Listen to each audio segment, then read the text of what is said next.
Donc nous allons maintenant corriger ensemble l'exercice 1. Donc dans l'exercice 1, moi ce que je vais faire, je vais prendre différents objets, comme je l'ai montré tout à l'heure. Alors moi j'ai mis de côté le gros rouleau de scotch, on verra tout à l'heure. Et en fait, je vais simplement vous montrer comment je vais réussir à déterminer la longueur du tour en partant, donc cette fois-ci du diamètre, donc je vais le faire à l'envers. Et je vais utiliser pour l'instant, donc par exemple ma boîte ici avec des connecteurs électriques. Donc j'ai ici un objet qui est circulaire. Première chose, donc ça c'est simplement le bouchon, donc on va écrire couvercle. Diamètre du fond, donc je prends mon objet, je mesure bord à bord. Donc je suis ici, j'ai à peu près, comme on le voit ici sur la vidéo, 6,6. Ça c'est en centimètres. Ensuite le périmètre, donc le périmètre c'est la longueur du tour. Donc pour ce faire, qu'est-ce qu'on va faire? On va prendre la ficelle, on va la mettre tout autour, notre ficelle.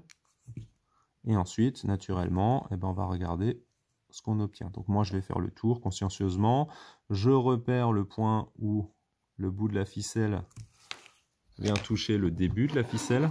Et ensuite, simplement, je vais le positionner sur ma règle. Donc là, je vais vous montrer où on lit la valeur. Voilà, donc le début de la ficelle, je l'ai mis sur le 0, ce que vous ne voyez pas ici.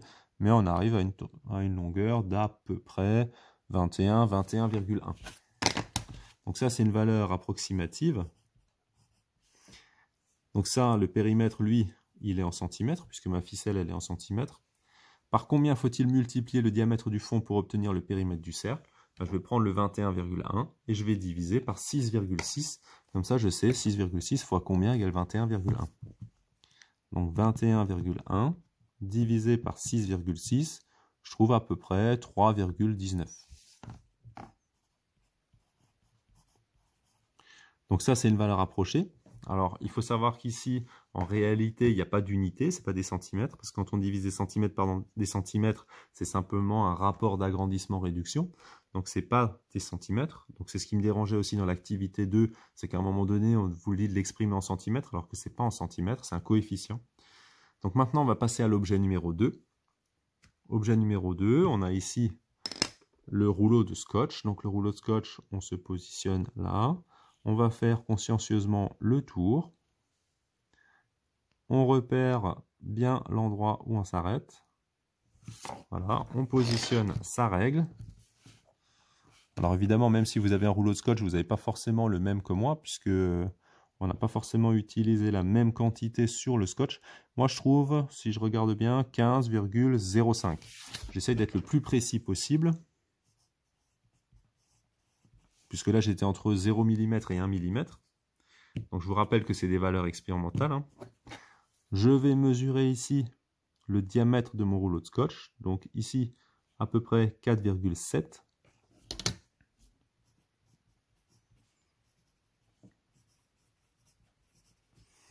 Et je vais me demander comment je passe de 4,7 à 15,05. Donc 15,05 divisé par 4,7. Et je trouve 3,2. Donc une fois encore, là, donc là on voit 3,19, 3,2, et petit à petit on se dit tiens, c'est étrange parce qu'il y a des valeurs peut-être qui reviennent. Donc on va prendre maintenant l'avant-dernier objet. Donc je vais positionner ici, comme toujours, ma ficelle.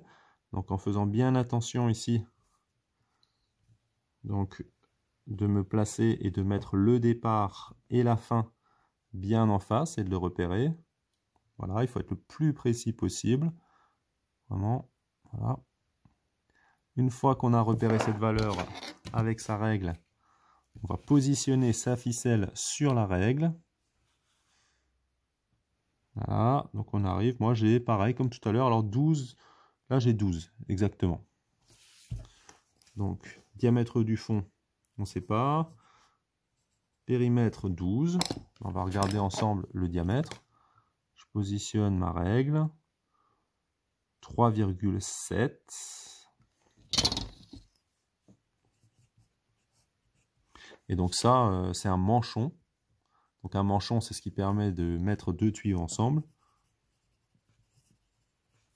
diamètre 32. Alors attention, quand il y a écrit 32, là il y a écrit 32, là on a 37 en réalité, millimètres. Mais en fait, c'est parce que le 32, lui, il est à l'intérieur. Donc attention, l'épaisseur de l'extérieur, ça, quand vous achetez la pièce, c'est pas l'extérieur qui compte, c'est l'intérieur, puisque vous voulez accrocher votre tuyau, et c'est votre tuyau qui fait 32.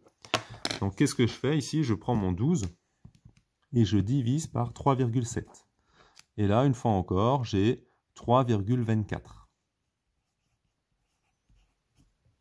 Alors si je regarde bien, moi, quand je regardais là en mesurant, j'avais plutôt l'impression que c'était 3, et je ne l'ai pas forcément stipulé, mais j'avais plutôt l'impression que c'est 3,7 et j'avais un quart de millimètre.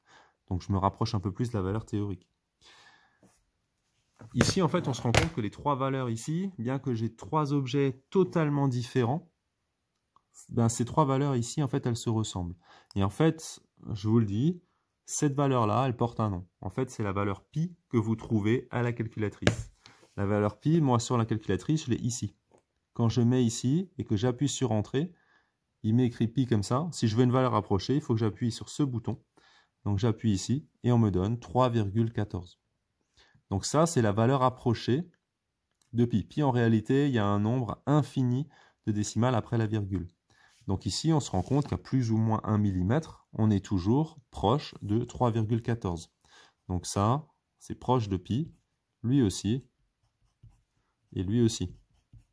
Donc en réalité, pour passer du diamètre du fond au périmètre, et ça c'est toujours vrai, quel que soit le cercle, en fait on va multiplier ici simplement par pi. Donc si je veux faire ce rouleau de scotch, je vois que ma ficelle, alors même si elle est suffisamment grande, ne me permet pas ici, sur ma règle, de mesurer. Pourquoi? Bah, tout simplement parce qu'elle dépasse les 30 cm. J'arrive ici et je regarde, tiens, ça ne convient pas. Et bien qu'est-ce que je peux faire? Je vais mesurer simplement moi le diamètre du fond. Donc je prends ici, j'ai 9,7 par exemple. Pour avoir le périmètre, eh ben, je prends simplement la valeur pi et je fais 9,7 fois la valeur de pi. Donc ici, valeur approchée, 30,47.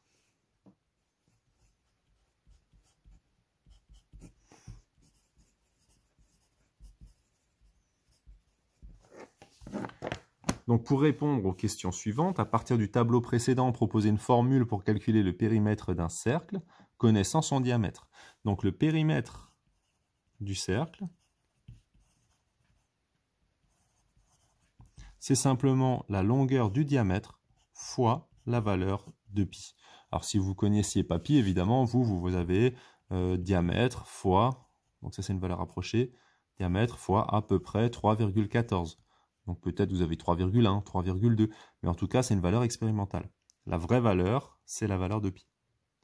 En déduire une formule du périmètre du cercle connaissant son rayon. Donc ici, naturellement, si le périmètre du cercle, c'est diamètre fois pi, dans le cahier de cours, qu'est-ce qu'on a dit? Nous, on a dit que pour avoir la longueur du diamètre, le diamètre, c'est 2 fois le rayon. Donc, à la place du diamètre, je peux écrire 2 fois le rayon. Donc, 2 fois le rayon, ça c'est le diamètre, fois la valeur de pi. Donc ça, c'est une deuxième formule du périmètre du cercle. Alors attention, pourquoi est-ce qu'on a deux formules? Eh bien, tout simplement parce qu'en fonction des situations, on va utiliser plutôt l'une ou plutôt l'autre. Je vous montre avec l'exercice 2. Dans cette figure-là, on a le rayon. Donc on va peut-être utiliser plutôt la formule avec le rayon. 2 fois rayon fois pi. En faisant 2 fois rayon, on a la longueur du diamètre, donc fois pi. Dans la figure B, on va peut-être utiliser plutôt diamètre fois pi, puisqu'on vous donne le diamètre. Dans la figure C, on va peut-être utiliser plutôt 2 fois rayon fois pi. Et enfin, pour la figure D, parce que 4,5 c'est la longueur du diamètre, et ben on va utiliser simplement diamètre fois pi. Donc ce qui est à retenir aujourd'hui, c'est les deux formules suivantes. Donc périmètre du cercle égale diamètre fois pi, première formule, et deuxième formule,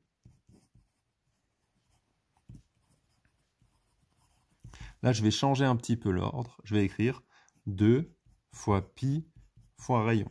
En réalité, ça ne change rien. 2 fois rayon fois pi ou 2 fois pi fois rayon. Alors pourquoi est-ce que je l'écris comme ça? Parce qu'il y a un moyen très facile finalement de le retenir grâce à cette formule-là. En fait, c'est celui-ci. On retient 2 pierres. Et donc, on retrouve 2 fois pi fois r. Et comme ça, on a 2 pi r.